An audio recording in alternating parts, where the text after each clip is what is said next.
The alarm hit like a fist to the chest.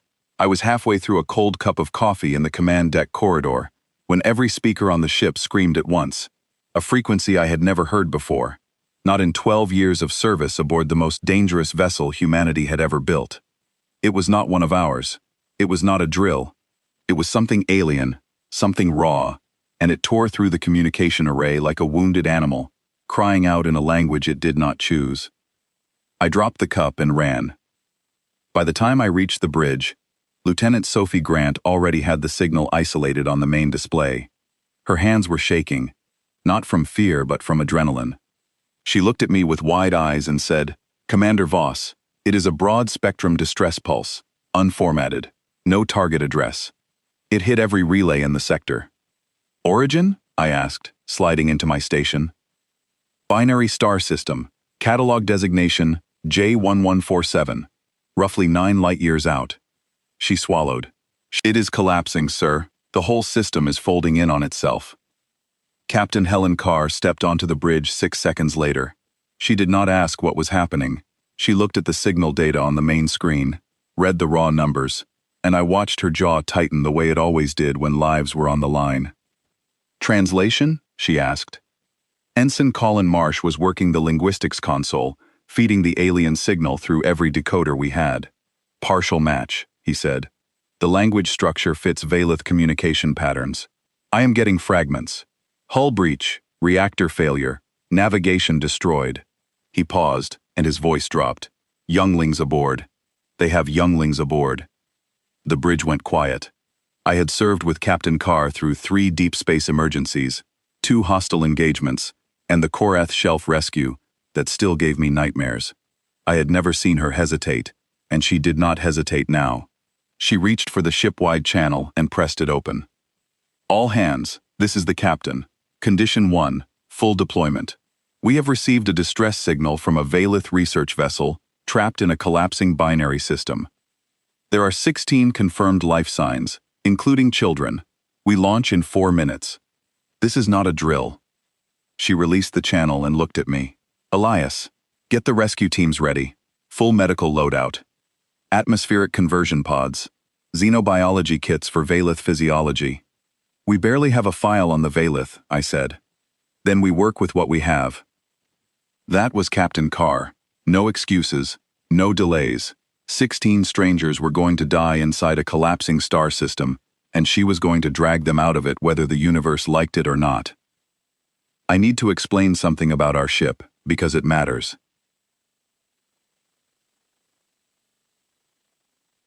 The UN's Revenant was not a normal vessel.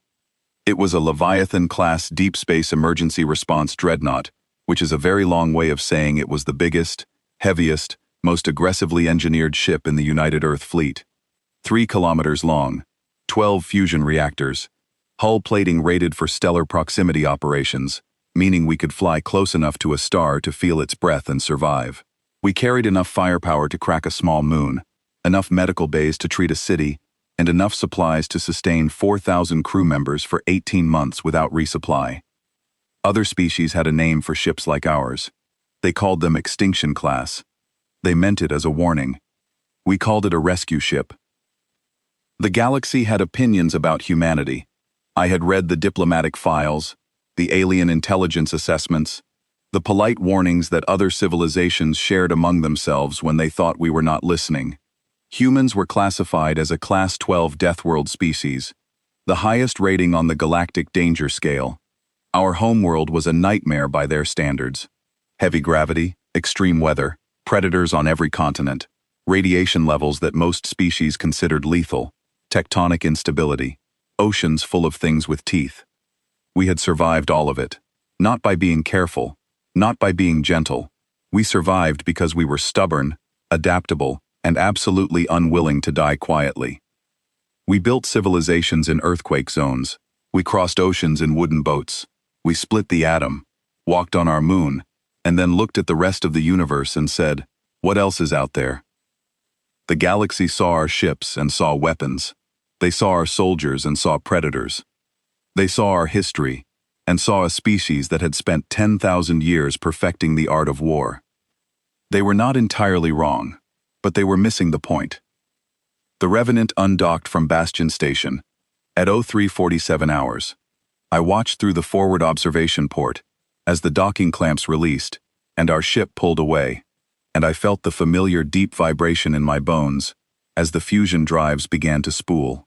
It was a sound you felt more than heard, a low resonance that made your teeth ache and your chest hum. Outside, I could see the station's civilian traffic scattering. Small freighters and passenger shuttles peeled away from our departure corridor like fish avoiding a whale. They always did that. Every time the Revenant moved, everything else got out of the way. Not because we threatened them, because the sheer mass of our ship displaced local gravitational fields, enough to rattle smaller vessels. We were not trying to intimidate anyone. We were just that big. Sophie had the signal on continuous loop, running deeper analysis. The more she decoded, the worse the picture became. The Valith vessel was a research ship, small crew, light hull, no weapons. It had been studying the binary system when the collapse began ahead of schedule. Their navigation array was destroyed. Their reactor was failing. They were caught in the gravitational shear between two dying stars, being pulled apart by forces they could not escape. 16 people. 4 of them children. I pulled up the Valith species file on my personal terminal and read what little we had. They were a fragile species. Hollow bones, thin, translucent skin, evolved on a low-gravity garden world with no natural predators, no extreme weather, no geological instability. Their planet was a paradise by any standard, a place where the most dangerous thing was a strong breeze. They had never fought a war. They had never needed to. To a Valith, Earth would be a death sentence. The gravity alone would crush them. The air pressure would suffocate them. A rainstorm would be a catastrophe. The idea of a human, a 200-pound predator from a heavy gravity world, covered in oceans of salt water and continents of fire and ice, was the stuff of their nightmares. And they had just accidentally told us exactly where they were. I wondered what they were feeling right now. They had sent that signal in desperation, a scream into the void with no idea who would hear it. They did not get to choose their rescuers. The universe chose for them, and it chose the one species that every other civilization in the galaxy warned their children about. Dr. Nora Blake met me in the medical bay at 0400. She was already configuring atmospheric pods for Valith biology, working from the thin data in our files. Their atmosphere is nitrogen-heavy, with trace methane, she said, without looking up. Pressure about 60% of Earth standard, temperature around 12 degrees. They will need isolation environments. If they breathe our air, their lungs will inflame within minutes. Can we save them? I asked. She looked at me then, and there was something fierce in her eyes. Commander, I will save them if I have to redesign their lungs myself. That was the thing about the crew of the Revenant. Every single person aboard had volunteered for this posting. You did not get assigned to a Leviathan-class ship. You asked for it. You trained for it. You proved that when the worst happened, when the universe threw its ugliest hand on the table, you were the kind of person who leaned forward instead of stepping back. We were 4,000 people who had looked at the darkest corners of space and said, "Send me." Chief Engineer Owen Doyle called the bridge at 0412. FTL drive is spooled and aligned. We are ready for transition on your order, Captain. Captain Carr did not pause. Execute. The stars stretched. The hull groaned. And the Revenant punched a hole through the fabric of space and hurled itself toward a dying star system, carrying 4,000 humans who had never met the people they were about to save, who did not speak their language, who did not know their names, who had nothing in common with them except for the one thing that mattered. Someone had called for help. I stood on the bridge and watched the distortion field swirl across the forward display, and I thought about that signal. Unformatted, unaddressed, not meant for us. Just a desperate scream thrown into the dark by people who were running out of time and out of hope. They had no idea what was coming for them. They had no idea that their accidental signal had reached the ears of the most dangerous species in the galaxy, and that those dangerous people had dropped everything, fired up the engines of a ship that other civilizations called an extinction event, and were now racing across 9 light-years for one reason and one reason only. 16 souls. That was all we knew. 16 souls trapped inside a dying star system, and they had accidentally told the most dangerous species in the galaxy exactly where they were. I finished my cold coffee and got to work. The transit time to system J1147 was 11 hours at maximum FTL compression. 11 hours sounds like a long time when people are dying, and it felt even longer standing on the bridge of a ship that could cross half a galaxy but could not move fast enough to silence the guilt in my chest. I did not waste those hours. None of us did. At 0500, I assembled the primary rescue team in the main briefing room on Deck 7. 24 people, hand-picked. Sergeant Danny Holt led the breach and entry squad, a man who looked like he had been assembled from spare parts of larger men. Broad shoulders, thick arms, hands that could crush a steel pipe, but Danny was the gentlest person I had ever served with. I once watched him spend 3 hours coaxing a terrified alien child out from under a collapsed bulkhead during the Meridian Station evacuation, talking in a voice so soft it barely registered on the audio recorders. He had carried that child 600 meters through a burning corridor, shielding it with his own body. That was who Danny Holt was, a man built for violence who chose tenderness every single time. "Listen up," I said to the team. "Here is what we know. The Valith are small. Average adult height is about 1.3 meters. They weigh roughly 30 kilos. Their bones are hollow. Their skin is thin and translucent. They see in a broader spectrum than we do, which means bright lights will disorient them. They communicate through a combination of vocalizations and subtle color shifts in their skin. Their emotional state is literally visible." Corporal Faye Nichols raised her hand. "Commander, what about physical contact? Can we touch them?" "Carefully," I said. "Their skeletal structure is fragile by our standards. A firm handshake could fracture their fingers. When you handle them, think of it like holding a bird. Support their weight, distribute pressure, do not grip." I could see the team processing this. These were people trained to breach armored hulls, to fight in zero gravity, to operate in environments that would kill an unprotected human in seconds. Now I was asking them to be so gentle that they would not accidentally hurt the people they were trying to save. "One more thing," I said. "The Valith have never encountered humans in person. Everything they know about us comes from galactic databases, and those databases describe us as apex predators from a death world. When they see us, they will be afraid. That fear will be real, and it will be intense. Do not take it personally. Our job is to save them first, and earn their trust second. Questions?" Danny Holt spoke from the back of the room. "Do they have any dietary requirements we should prep for?" "Strict herbivores. Dr. Blake is already synthesizing nutrient compounds based on their biochemistry profile. We will have food ready when they come aboard." "What about gravity?" asked Petty Officer Lewis Pratt, our structural specialist. "Good question. The Valith evolved in roughly 1/3 Earth gravity. We will need to configure a section of the ship to match their homeworld conditions. I want isolation pods at 0.35 G, atmospheric pressure at 60%, temperature at 12 degrees Celsius. Lewis, that is your responsibility." Lewis nodded and started making notes on his tablet. I spent the next 2 hours running simulations with the team. We practiced breaching procedures for alien hull configurations, rehearsed medical evacuation protocols in low-gravity environments, and drilled atmospheric transition sequences until everyone could do them in their sleep. We did not know exactly what we would find when we reached the Valith ship, but we were going to be ready for everything. At 0730, I went to the medical bay to check on Dr. Blake's preparations.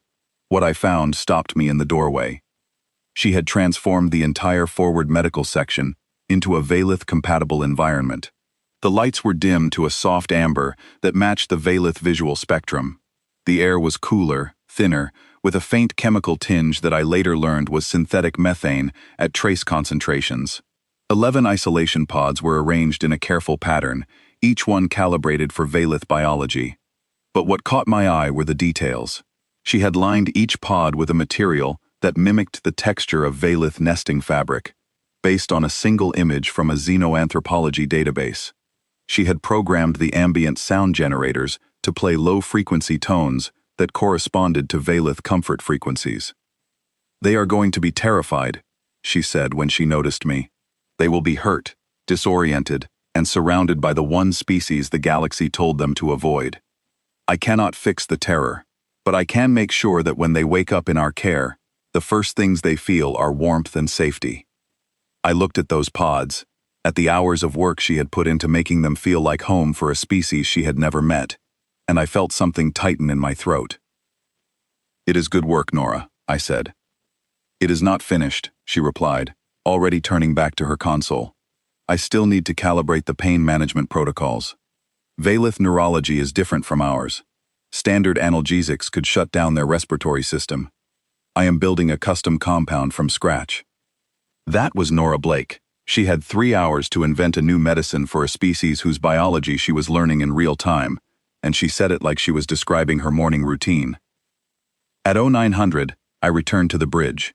Captain Carr was in her chair, reviewing tactical data on the main display.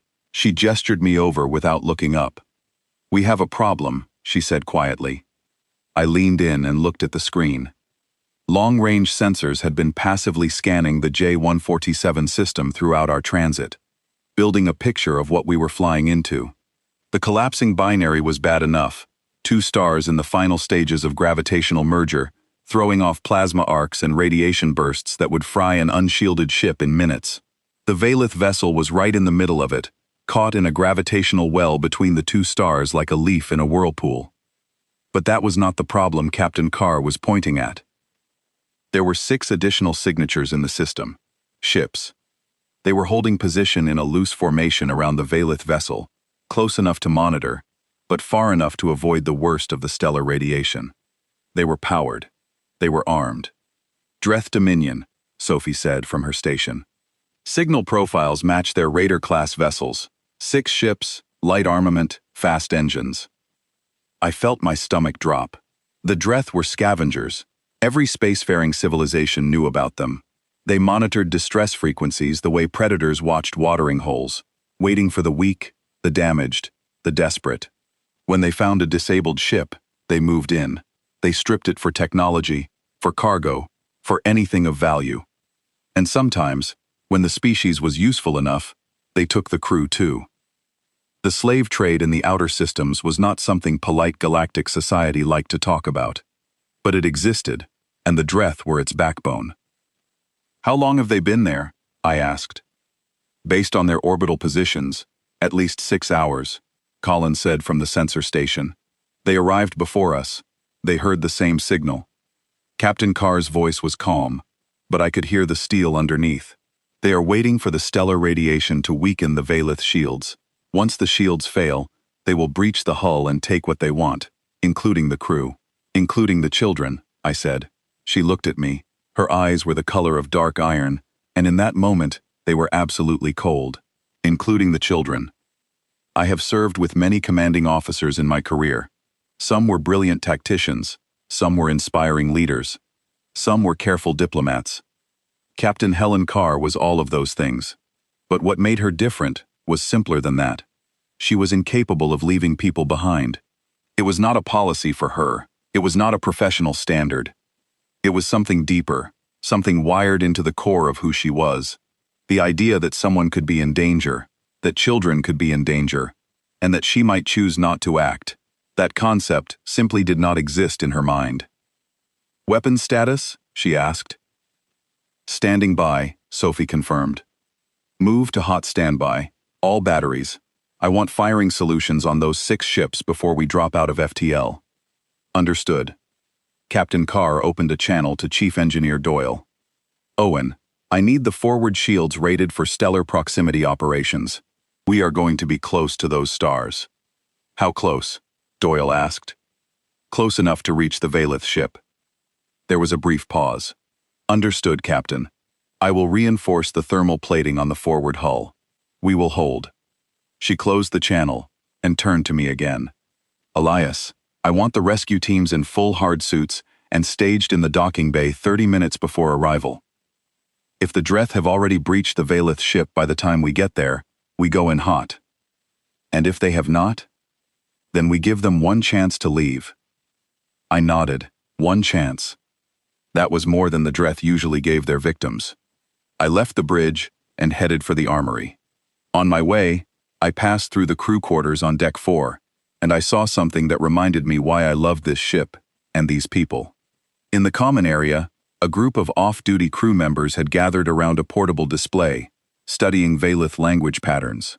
They were teaching themselves basic Veilith phrases. Not because they were ordered to, not because it was part of the mission brief, because they were about to rescue people who would be terrified of them, and they wanted to be able to say, "You are safe now," in a language those people would understand. Petty Officer Katie Webb, our navigator, was leading the impromptu lesson. She had a gift for languages and had already isolated 12 basic Veilith phrases from the database. The sound for safe is a low hum combined with a rising tone, she was explaining to a group of engineers. Like this. She produced a sound that was half whisper, half song. Practice it, it matters. I watched them for a moment, these engineers and technicians and soldiers, sitting cross-legged on the floor of a warship, learning to hum lullabies in an alien language so they could comfort the survivors they had not yet met. This was humanity, not the warships, not the weapons, not the heavy gravity and the predator heritage and the 10,000 years of war. This right here, this moment, this choice. The galaxy saw our teeth and our fists. They never saw this. I continued to the armory. I suited up. I checked my equipment, and I waited. 2 hours until arrival. 2 hours until we dropped out of FTL into a dying star system, faced down 6 slaver ships, and tried to pull 16 fragile, terrified aliens out of a gravitational death trap. Just another Tuesday on the Revenant. I found myself thinking about the signal again. Broad spectrum, unaddressed, not meant for us. The Veilith had screamed into the void, and the void had answered with the one thing the galaxy feared most. I wondered if they were still alive. I wondered if the Dreth had already reached them. I wondered what the Veilith children looked like, whether they were huddled together somewhere in that failing ship, holding each other in the dark, waiting for someone, anyone to come. We were coming.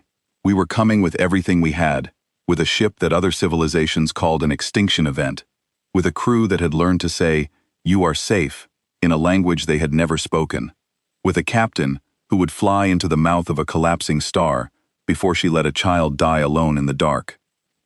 The galaxy could call us whatever it wanted, Deathworlders, predators, monsters. We were coming anyway. The Revenant dropped out of FTL at 14:47 hours, and the universe tried to kill us immediately. The forward display erupted with light. 2 stars, each one massive enough to anchor an entire solar system, were in the final stages of gravitational collapse. They were spiraling toward each other, like 2 enormous dancers, locked in a fatal embrace, and the space between them was a nightmare of plasma arcs, radiation bursts, and gravitational shear zones that could rip a ship apart at the molecular level. The temperature readings on the outer hull jumped 600 degrees in the first 3 seconds. "Shields holding," Lewis Pratt reported from the engineering station. "Forward thermal plating is absorbing the radiation. We are within operational limits, but it is going to get worse the deeper we go." I was standing behind my station, gripping the railing, staring at the main display as the tactical overlay populated. There, in the center of the chaos, caught between the 2 dying stars like a pebble in a river, was the Veilith research vessel. It was tiny, maybe 80 meters long, barely a fraction of our size. Its hull was smooth and organic, designed for calm space and gentle orbits, not for this. I could see the damage even from this distance. Scorch marks along the dorsal surface, a breach in the aft section venting atmosphere in a thin white plume. The ship was rotating slowly, caught in the gravitational tides, tumbling end over end like a broken toy. And surrounding it, positioned in a loose net formation, were 6 Dreth raider ships. They were ugly vessels, angular, dark, covered in welded armor plates and exposed weapon mounts. Each one was about 200 meters long, fast and agile, built for exactly this kind of work. They were not warships. They were hunting tools, designed to run down disabled vessels, breach their hulls, and strip them clean. "I have positive identification on all 6, Sophie reported. "Dreth Dominion Raider class, light plasma cannons, boarding cutters, tractor beam arrays. They are running active scans on the Veilith ship." "Have they breached?" Captain Carr asked. Negative. The Valith shields are still up, but they are failing. Based on degradation rate, I estimate shield collapse in approximately 40 minutes. 40 minutes. The Dreth were patient. They were waiting for the stars to do their work, letting the radiation eat away at the Valith defenses, so they could walk in without a fight. It was efficient, it was cold, and it told me everything I needed to know about who we were dealing with. "Have they detected us?" the captain asked. Sophie checked her console and almost smiled. "Captain, we just dropped a 3-kilometer dreadnought out of FTL. I think everyone in this system detected us." She was right. On the tactical display, I could see the Dreth formation reacting. Ships were adjusting their positions, turning to face us. Their sensors were pinging our hull, trying to get a reading, trying to understand what had just materialized in their hunting ground. I imagined what their screens were showing them. A ship larger than anything they had ever encountered, radiating enough energy to light up their threat boards like a festival, moving through a stellar collapse zone as casually as a fishing boat on a calm lake. "Open a channel," Captain Carr said. "All frequencies, all Dreth dialects." Sophie made the connection and nodded. The captain stood. She did not raise her voice. She did not need to. "This is Captain Helen Carr, of the United Earth naval ship Revenant, responding to a distress signal from the Valith research vessel currently within this system. We are here to conduct a rescue operation. All non-affiliated vessels will withdraw from the operational area immediately. You have 90 seconds to begin departure." She sat down and closed the channel. The bridge was silent. Every eye was on the tactical display, watching the 6 red markers that represented the Dreth formation. 90 seconds. It was not an ultimatum. It was not a threat. It was a courtesy, and every person on that bridge knew that it was more courtesy than the Dreth deserved. The seconds ticked by. I counted them in my head. 10, 20, 30. At 45 seconds, the Dreth responded. Not with words. Their formation tightened. Instead of withdrawing, they pulled closer to the Valith ship, closing ranks, positioning themselves between us and the vessel we had come to save. It was a challenge. They were betting that we would not risk firing this close to a collapsing binary system, that the gravitational instability made combat too dangerous, that a single ship, no matter how large, would not gamble with the physics of 2 dying stars. They did not know us very well. 60 seconds, Sophie said. Colin was reading the Dreth tactical posture on his sensor array. They are powering weapons, plasma cannons charging on all 6 ships. They are also activating tractor beams on the Valith vessel, trying to lock on before the shields collapse. They were accelerating their timeline. They knew we were here for the Valith, and they were trying to grab their prize before we could intervene. I felt a cold anger settle into my chest, the kind of anger that does not burn hot, but freezes everything into perfect clarity.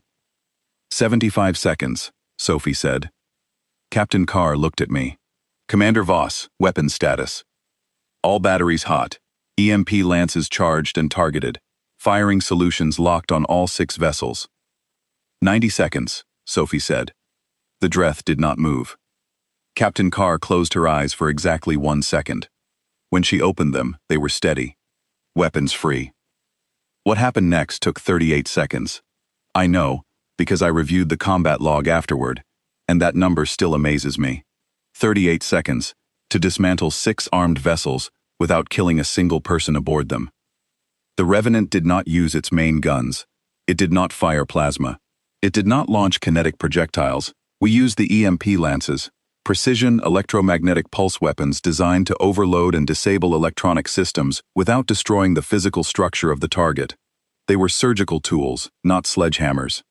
The first lance struck the lead Dreth raider at 1449-12. The electromagnetic pulse penetrated the ship's hull, cascaded through its electrical systems, and shut down everything. Propulsion, weapons, life support backup, navigation. The ship went dark, every light extinguished, every system dead, and it began to drift, spinning slowly in the gravitational currents. The second lance fired 2 seconds later, then the third, then the 4th, 5th, and 6th, each one targeted with a precision that would have seemed impossible if you did not understand what the Revenant's targeting systems were capable of. In 38 seconds, 6 Dreth Raider ships went from armed and dangerous to floating wreckage, dark, powerless, but intact. Their hulls were undamaged, their crews were alive, their life support would reboot automatically within hours from backup batteries. They would survive. We could have destroyed them. The Revenant carried weapons that could have turned those 6 ships into expanding clouds of superheated gas, plasma batteries that could crack asteroids, kinetic accelerators that could punch holes through planetary crusts. We had enough firepower to end every life in that formation in less time than it takes to draw a breath. We chose not to. That was the part the galaxy never seemed to understand about us. All targets neutralized, Sophie reported. 6 ships disabled. 0 casualties detected. 0 hull breaches. Captain Carr nodded once. Move us in. Take us to the Valith ship. The Revenant surged forward, pushing through the radiation and gravitational chaos like a mountain moving through a storm. I felt the ship shudder as we crossed a plasma arc, the forward shields absorbing temperatures that would have vaporized the Valith vessel in an instant. The hull groaned, the lights flickered, but we held. On the main display, I watched as we closed the distance. The Valith ship grew larger, and with it, the details of its damage became clearer. The hull breach in the aft section was worse than I had initially assessed. 2 of its 4 atmospheric compartments had already depressurized. The reactor signature was erratic, spiking and dropping in a pattern that told me it was minutes from complete failure. When that reactor went, the ship would lose heating, atmosphere recycling, and artificial gravity all at once.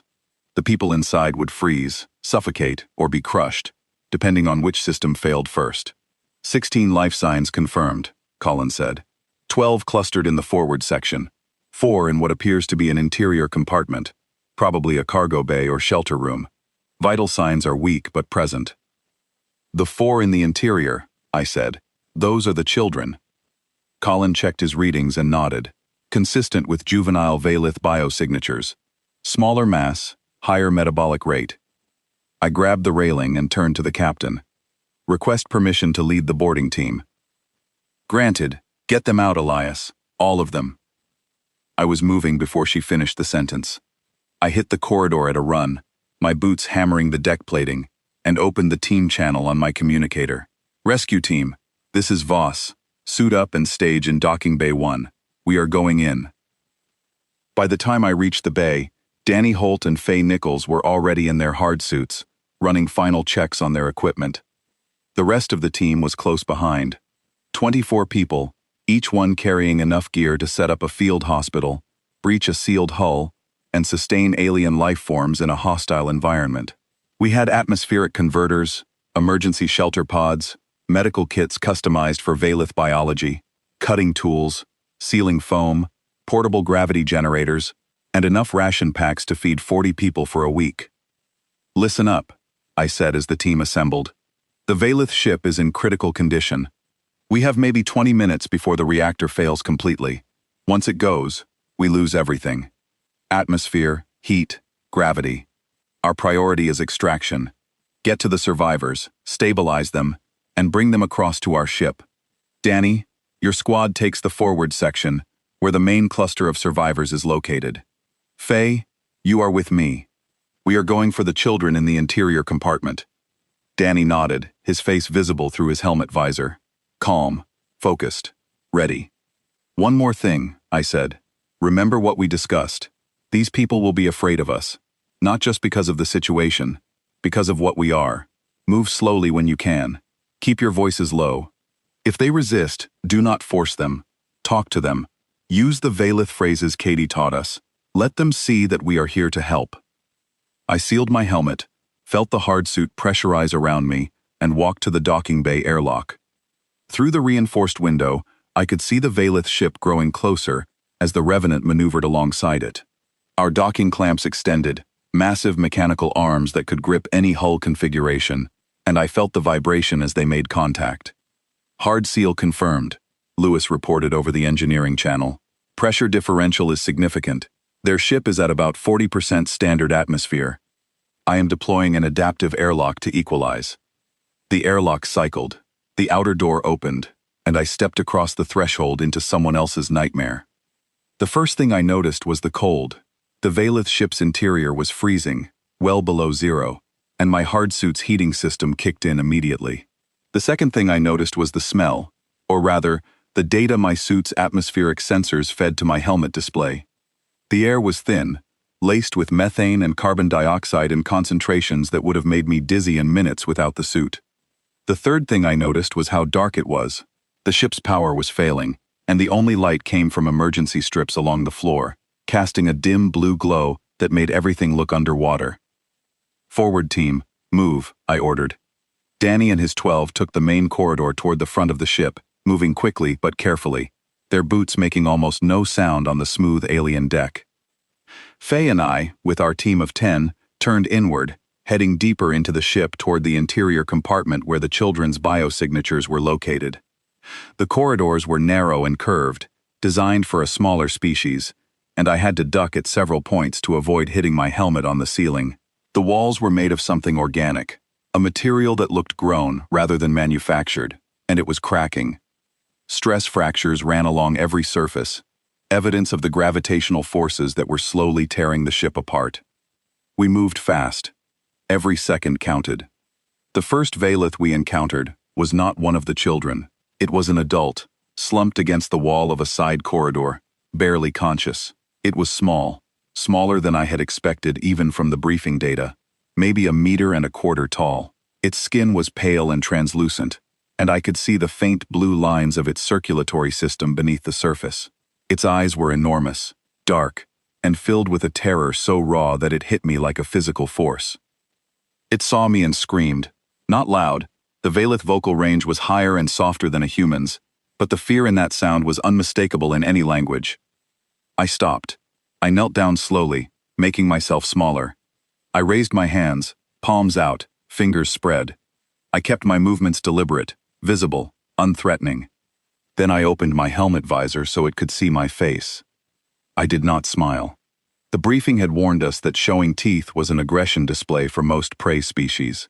Instead, I let my face be still, open, and calm. I produced the low humming sound that Katie Webb had taught us, the Valeth word for safe. The Valeth stared at me.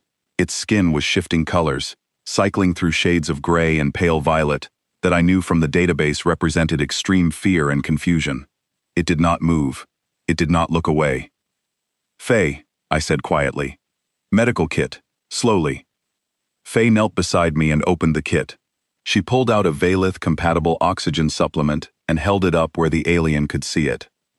Slowly, gently, she offered it. The Valeth looked at the device. Then it looked at me.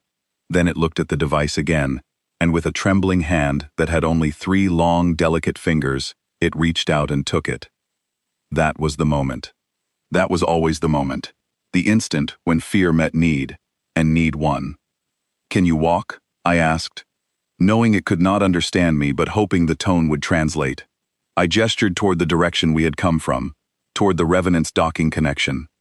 The Valeth tried to stand and collapsed. Its legs were not broken, but they were too weak. It had been in this cold, thin atmosphere for hours, and its body was shutting down. I looked at Faye. She looked at me. I reached down and lifted the Valeth into my arms. It weighed almost nothing, 25 kilos, maybe less. I could feel its bones through its skin, thin and hollow, like holding a sculpture made of glass.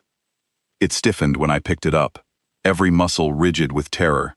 I could feel its heartbeat against my chest, fast and fluttering, a tiny engine running at maximum speed. I hummed the safety word again, and started walking, carrying it toward our ship like a father carrying a sleeping child. Behind me, Faye was already on the communicator. "Medical team, we have our first survivor. Adult Valeth, hypothermic, respiratory distress. Prepare a pod." We kept moving, deeper into the ship, closer to the children. The interior compartment was sealed. The door was jammed, warped by structural stress, and when I touched it, I could feel the cold radiating through my gloves.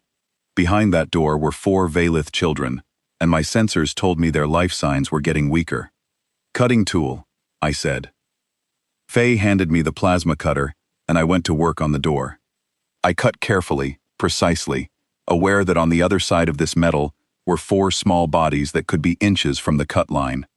It took 3 minutes. The door fell inward with a clang that echoed through the dying ship. I stepped through and found them. 4 Valith younglings, huddled together in the corner of what looked like a storage room. They had wrapped themselves in sheets of the same organic material that lined the walls, creating a small nest. They were shaking.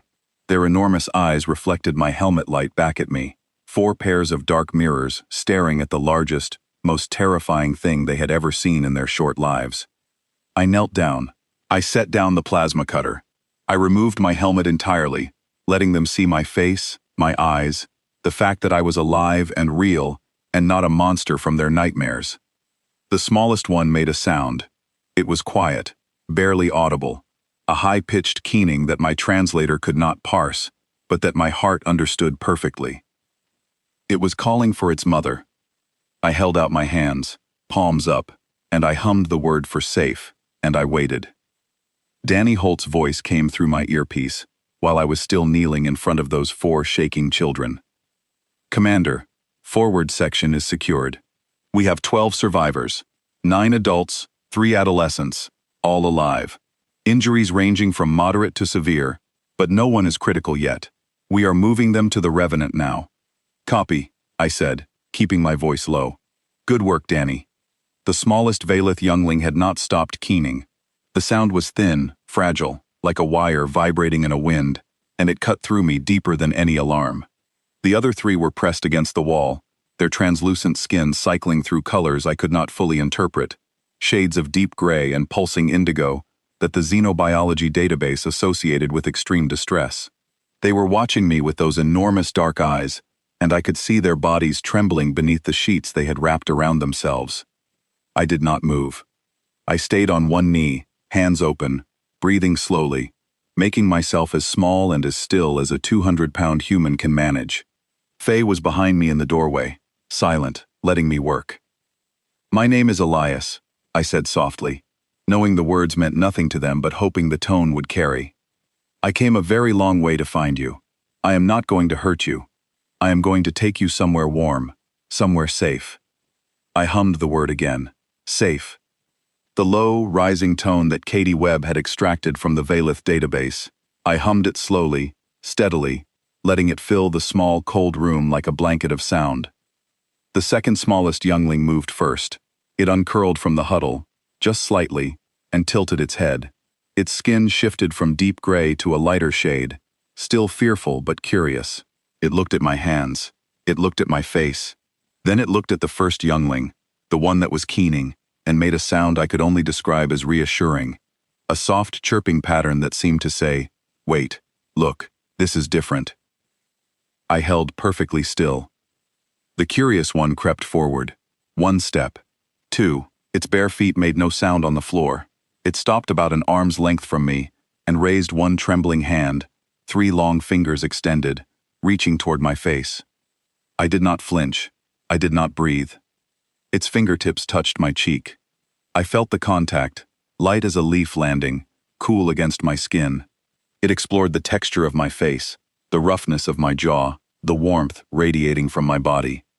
Its eyes widened. Its skin shifted again, the gray retreating, replaced by a soft, pale gold that the database associated with wonder. It had never touched anything warm before. The Valith were a cool-blooded species. Their world was temperate. Their bodies ran at temperatures well below human standard. To this child, my skin must have felt like touching the surface of a gentle fire. It chirped something to the others. The translation was rough, fragmented, but my earpiece caught enough. Warm, alive, not hurting. The keening stopped. One by one, the other 3 uncurled. They did not rush. They approached slowly, cautiously, the way any young creature approaches something vast and unknown, that might be either salvation or destruction, but they came.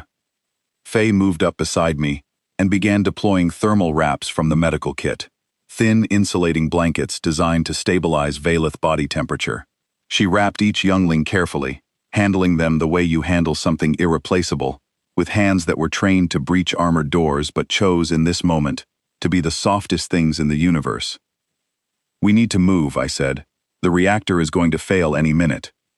I picked up 2 of the younglings. They weighed almost nothing, maybe 8 kilos each, and I cradled them against my chest, one in each arm. They gripped my hardsuit with their tiny fingers, holding on with a strength that surprised me. Faye took the other two. We started moving back through the corridors toward the docking connection. The ship groaned around us. The stress fractures in the walls were widening. I could feel the deck shifting beneath my feet as the gravitational forces continued to warp the hull. Somewhere deeper in the ship, something broke with a sound like a tree splitting, and the lights flickered and died completely, leaving us in darkness broken only by our helmet lamps. One of the younglings in my arms made a frightened sound, a small, sharp cry, and buried its face against my chest. I felt its rapid heartbeat through the fabric of my suit, fast and terrified and alive. "It is okay," I murmured. "I have you. I am not going to let anything happen to you." We moved through the dark. The temperature was dropping. The atmosphere was thinning. My suit's sensors told me the reactor had entered terminal failure, its output dropping in irregular spikes that meant total collapse was minutes away at most. "Danny, status on the forward evacuation?" I called. "All 12 survivors are aboard the Revenant. Medical teams are receiving them now. Dr. Blake has the pods operational. You need to move, Commander. That reactor is going to blow." We are moving. The corridors were harder to navigate now. The structural deformation had shifted walls and floors, creating bottlenecks and dead ends where smooth passages had been minutes ago. At one point, a ceiling beam had collapsed across the corridor, and I had to crouch and turn sideways to get past it, shielding the younglings in my arms with my body. Faye was right behind me, moving fast, her breathing controlled and steady in my earpiece. The two younglings she carried were clinging to her, their small bodies pressed against her hardsuit, their eyes enormous in the beam of her helmet lamp. We reached the docking umbilical with 4 minutes to spare. I could see the warm amber light of the Revenant's interior through the airlock, and I felt something loosen in my chest. I stepped through. The change was immediate. Warmth, breathable air, though I kept my suit sealed to avoid contaminating the Valith atmospheric pods. Solid ground that did not shift or groan. Sound that was not the dying screams of a failing ship. Dr. Blake was waiting. She had a team of 6 medics with her, each one trained in the emergency Valith protocols she had developed during transit. She took one look at the younglings in my arms, and her professional mask held perfectly steady, but I saw her eyes, and I saw the same thing I was feeling. "Pods 3 through 6 are ready," she said. "Low gravity, Valith atmosphere, temperature matched, bring them." I carried the younglings to the pods. Setting them down was harder than picking them up, because they did not want to let go. Their small fingers gripped my suit, and when I gently pried them loose, the curious one, the one that had touched my face, made a sound that my translator rendered as, "Stay." I knelt beside the pod and placed my hand flat against the transparent wall so it could see me. "I am right here," I said. "I am not leaving." Behind me, the docking umbilical retracted. The Revenant sealed its airlock. On the bridge, Captain Carr was already giving orders to pull away from the Valith ship as the last seconds of the reactor's life ticked down. I did not see the explosion. I felt it. A deep vibration through the hull, the shock wave of a small reactor going critical, absorbed by the Revenant's shields without effort. On the bridge monitors, the Valith research vessel broke apart in a bloom of light and debris that was swallowed almost immediately by the plasma arcs of the collapsing stars. If we had been 4 minutes later, 16 people would have died in that light. But we were not 4 minutes later. We were here. And they were alive. I stayed by the younglings' pods while Dr. Blake worked. She moved between the survivors with a calm efficiency that bordered on artistry, checking vital signs, adjusting atmospheric mixes, administering the custom pain compounds she had synthesized during transit. Each survivor was different. Each one required individual attention, and Nora Blake gave it to every single one of them, as if they were the only patient in the universe. The adult survivors were in various states of shock. Some were unconscious. Some were awake but unresponsive, staring at the ceiling of their pods with blank, traumatized expressions. A few were aware enough to look around, and when they saw the human crew members moving through the medical bay, their reactions were visceral. Skin color shifts flashing through alarm patterns, elevated heart rates, involuntary flinching. They were afraid of us. Even now, even after we had pulled them from a dying ship, neutralized the slavers who had been circling them like predators, and carried their children through collapsing corridors in our arms. They were afraid of us. I understood. I did not take it personally. Fear of Deathworlders was not irrational. It was based on data, on the galactic record, on every report that described what humans were and what we were capable of. The fact that we had chosen to use those capabilities for rescue, rather than destruction, did not erase a lifetime of warnings and stories, and cultural conditioning. Trust takes time. We had time. At 16:30 hours, one of the adult survivors regained full consciousness and began speaking. The translator identified her as Shipmother Alice, the captain of the destroyed research vessel. She was small even by Valith standards, her skin pale lavender, her eyes dark and sharp despite her obvious exhaustion. She had sustained a fracture in her left arm and multiple lacerations across her torso, and Dr. Blake had immobilized the arm and sealed the cuts with a bioadhesive compound designed for Valith tissue. Alice looked around the medical bay. She saw the pods. She saw the human medical staff. She saw me, standing by the younglings section, still in my hard suit with my helmet under my arm. "Where am I?" she asked. The translator rendered her words in a flat, neutral tone. But I could see her skin colors shifting rapidly, a storm of blues and grays and pale violet that told me she was fighting to control her fear. "You are aboard the United Earth Naval Ship Revenant," I said. "You and your entire crew have been evacuated safely. All 16 of your people are alive." She stared at me. "You are human, yes. The signal was not meant for you." "I know." Her skin darkened. "Then why are you here?" I looked at her for a long moment. I thought about the 11 hours we had spent in transit, the rescue team learning Valith lullabies, Dr. Blake inventing new medicine from scratch, Katie Webb teaching engineers to hum in an alien language. I thought about Danny Holt carrying survivors through freezing corridors, and Faye Nichols wrapping shaking children in thermal blankets, and Lewis Pratt reconfiguring an entire section of a warship to replicate a planet he had never visited. "Because someone needed help," I said. "That is the only part that matters." Alice's skin shifted, the storm of fear colors slowed, and something new appeared, a soft, uncertain green that the database associated with the beginning of trust. "The Dreth," she said. "The raider ships. They were going to take us. They were going to take the younglings." "They are disabled," I said. "Their ships are powerless. Their weapons are offline. They are no longer a threat to anyone." "You destroyed them?" "No. We shut them down. They are alive. Their life support will restart within hours." I paused. "We do not kill unless we have no other option." "We had other options." Alice stared at me. I could see her struggling with this, trying to reconcile what she knew about Deathworlders with what she had just experienced. The galaxy's databases described humans as a species defined by violence, by aggression, by a biological imperative to dominate and destroy.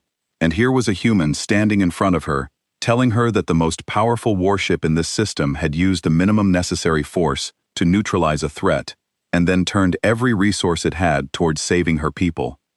"The younglings," she said. "Where are the younglings?" I stepped aside so she could see the pods.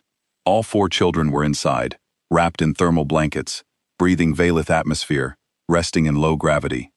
The curious one, the one who had touched my face, was asleep. Its skin was a peaceful shade of soft gold. Alice made a sound that needed no translation. It was relief, raw and total, the sound of a captain who had thought she had lost her crew's children and had just learned they were alive.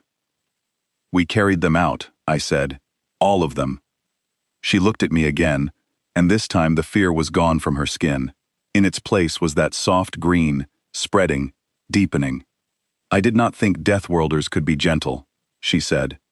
I sat down on the deck beside her pod, at her level, so she did not have to look up at me. "We are not gentle by nature," I admitted. "Our world made us strong. It made us tough. It made us dangerous. But it also taught us something that I think the galaxy misses when they read our file.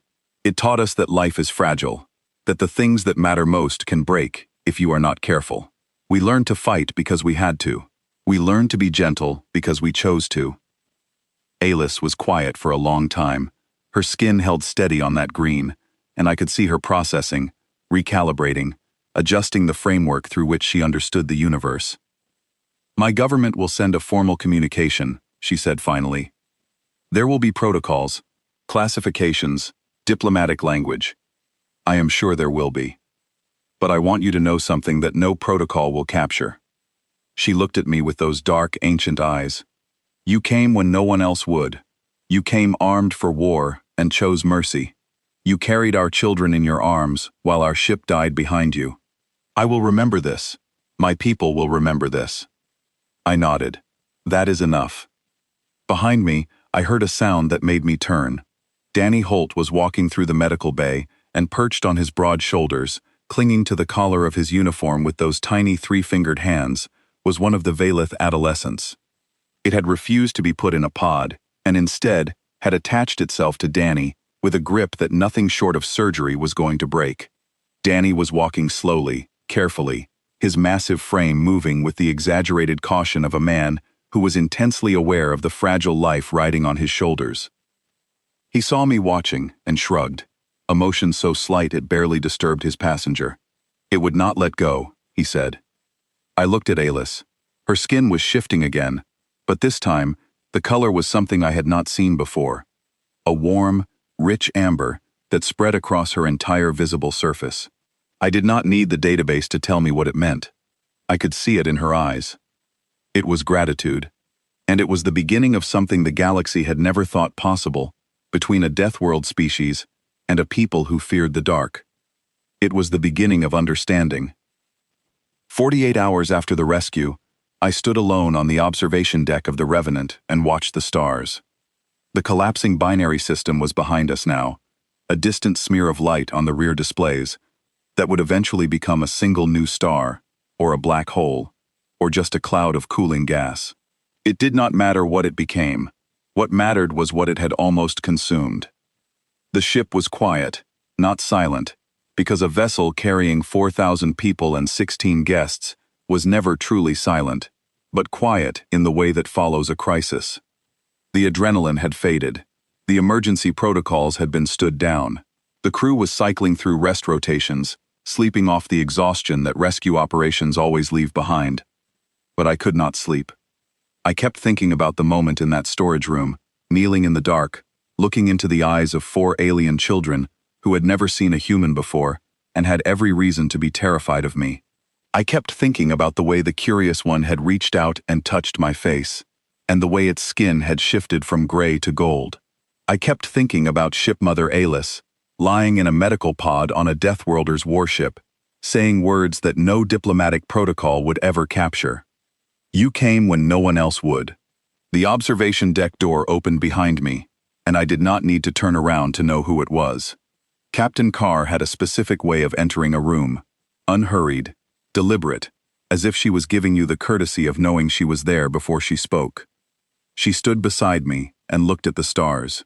We stayed that way for a while, 2 people sharing silence in the way that only people who have been through something together can.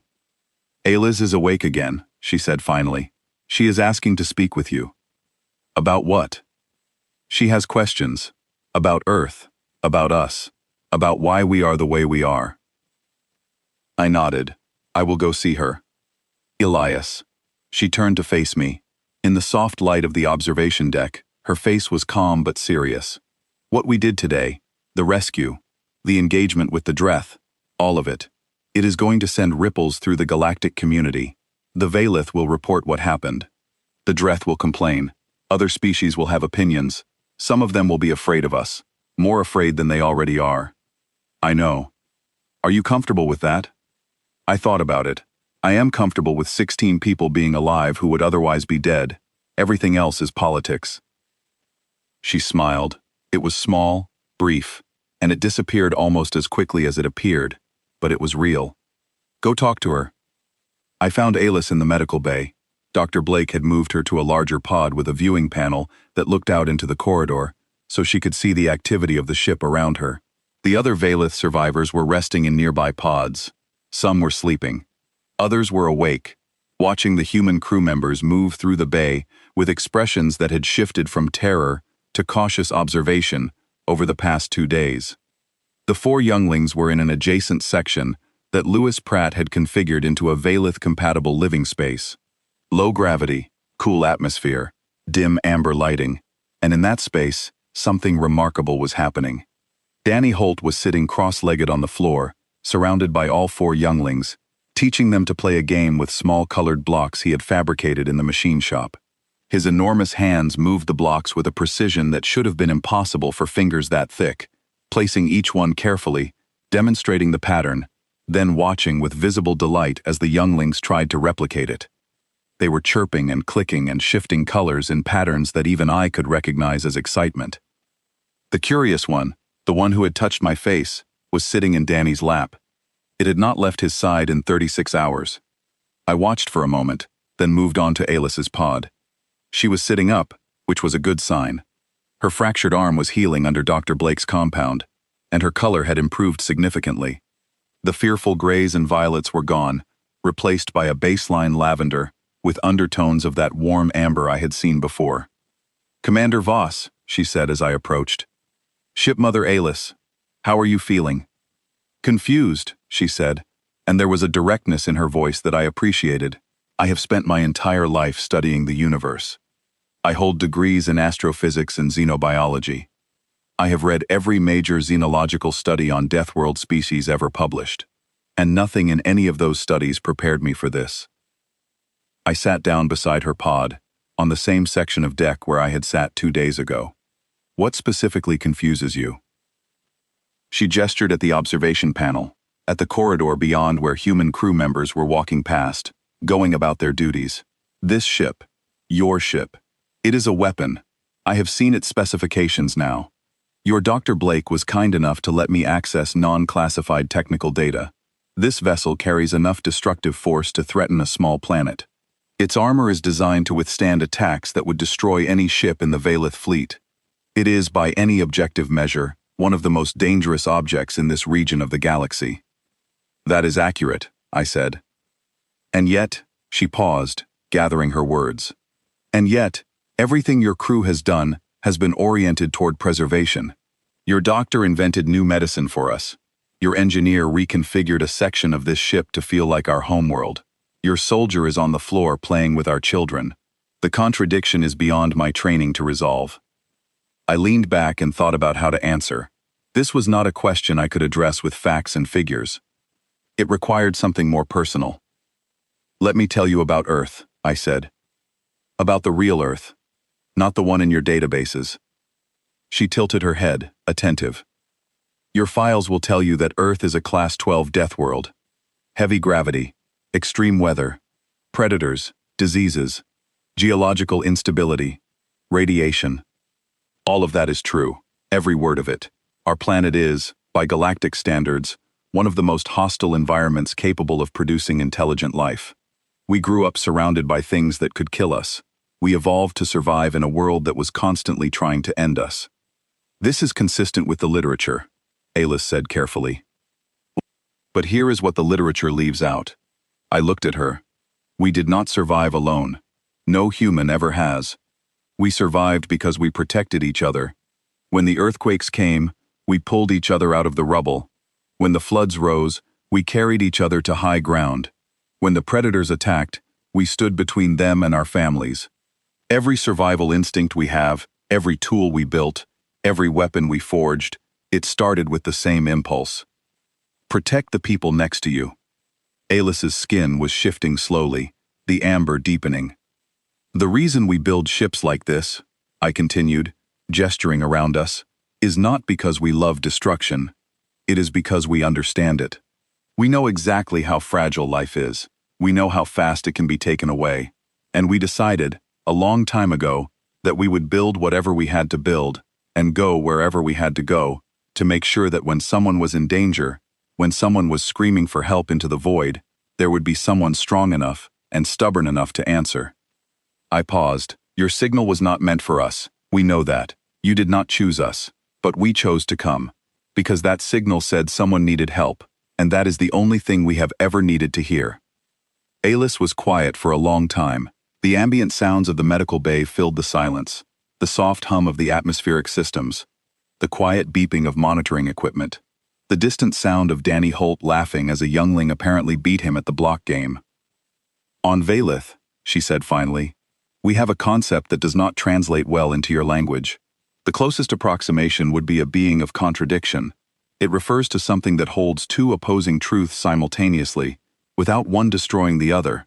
Fire that does not burn, darkness that gives light.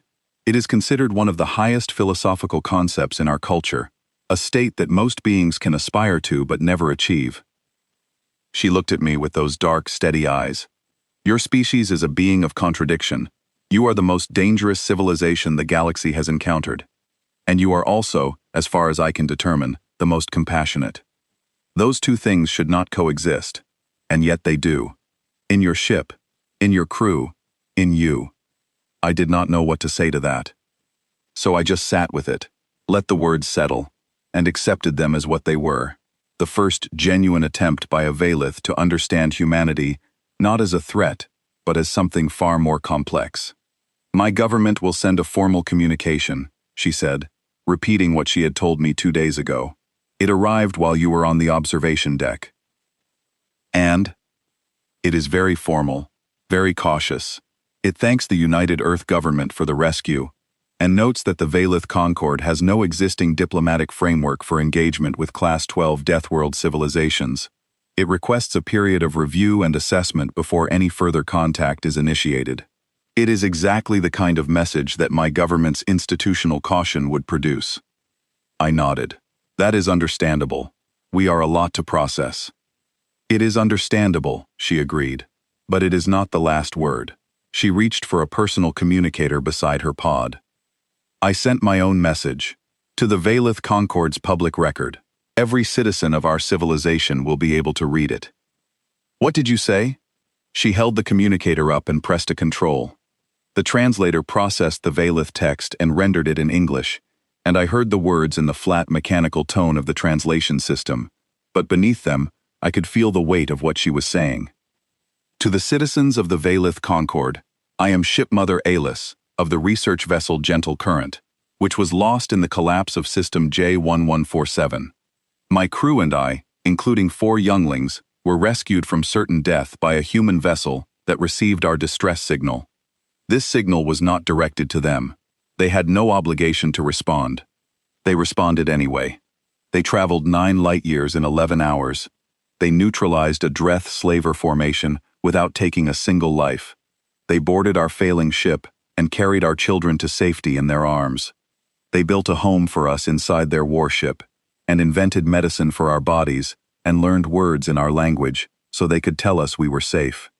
They did this not for payment, not for alliance, not for strategic advantage. They did it because our signal said someone needed help, and they are a species that cannot hear those words without answering. I have studied Deathworld civilizations for 30 years. I was wrong about them. We were all wrong. I am formally requesting that the Concord reclassify humanity. They are not what we thought they were. They are something the galaxy has never seen before. Reclassify them." The message ended. The medical bay was quiet. I looked at Alice, she looked at me. And for a moment, the distance between our species, the millions of years of separate evolution, the vast gulf between a garden world and a death world, between a prey species and a predator species, between fragile hollow bones and heavy dense muscle, all of it compressed to nothing. "Thank you," I said. "Thank you," she replied, "for coming." I left the medical bay and walked through the ship. The corridors were calm. Crew members nodded to me as I passed, going about their routines with the quiet competence that defined life aboard the Revenant. In the mess hall, Katie Webb was sitting with 2 of the Valith adolescents, teaching them English words while they taught her Valith sounds. In the machine shop, Lewis Pratt was fabricating a small Valith-compatible chair so that the younglings would have furniture that fit their bodies. In the common area, a group of engineers was reading about Valith culture on their personal terminals, learning about a species they had saved and were now trying to understand. I returned to the observation deck. The stars were still there, vast and uncaring, burning their ancient light across distances that the human mind could barely comprehend. Somewhere out there, right now, at this exact moment, someone was in trouble. Someone was sending a signal. Someone was hoping that the universe had not forgotten them. I thought about that signal, the one that had started all of this. Broad spectrum, unaddressed, not meant for us. A mistake, the Valith would later call it. A malfunction in a damaged targeting array that sent a distress call to the wrong species, on the wrong frequency, at the wrong time. A mistake. I leaned against the observation rail and looked at the stars and thought about mistakes, about accidents, about the strange, impossible chain of events that had brought a Deathworlders warship across 9 light-years to save 16 people who had never asked for human help and had every reason to fear it. The universe does not make mistakes. I believe that. I have believed it for a long time, through every rescue and every loss and every impossible moment when the gap between death and survival was measured in seconds and choices. The universe does not send messages to the wrong address. It sends them to whoever is willing to answer.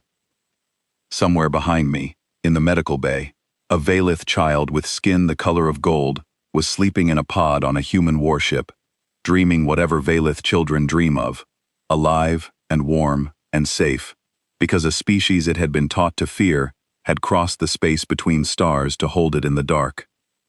Somewhere in the Valith Concord, a message was spreading through public channels, written by a captain who had learned in the span of 2 days that the most dangerous beings in the galaxy were also the most determined to protect life. Somewhere in the Dreth Dominion, 6 raider crews were drifting in disabled ships, alive because the humans who defeated them had chosen mercy over destruction. And here, on the observation deck of the Ufens Revenant, a man who had spent his career aboard a ship that other civilizations called an extinction event, stood alone and watched the stars and knew, with the quiet certainty that comes from doing this work long enough, that tomorrow there would be another signal, another call, another voice in the dark, asking if anyone was listening. We would hear it, we would always hear it, and we would answer, every single time. That was not a threat, that was not a warning, that was a promise, made by a species that had crawled out of a hostile world and looked at the stars and decided that the point of all that strength, all that stubbornness, all that hard-won survival was not to dominate the galaxy. It was to make sure nobody died alone in the dark. My communicator buzzed. A new signal had come in. Unidentified origin, unknown species, damage reported, lives at stake. I pushed off the railing, straightened my uniform, and headed for the bridge. The universe was calling again, and we were already on our way.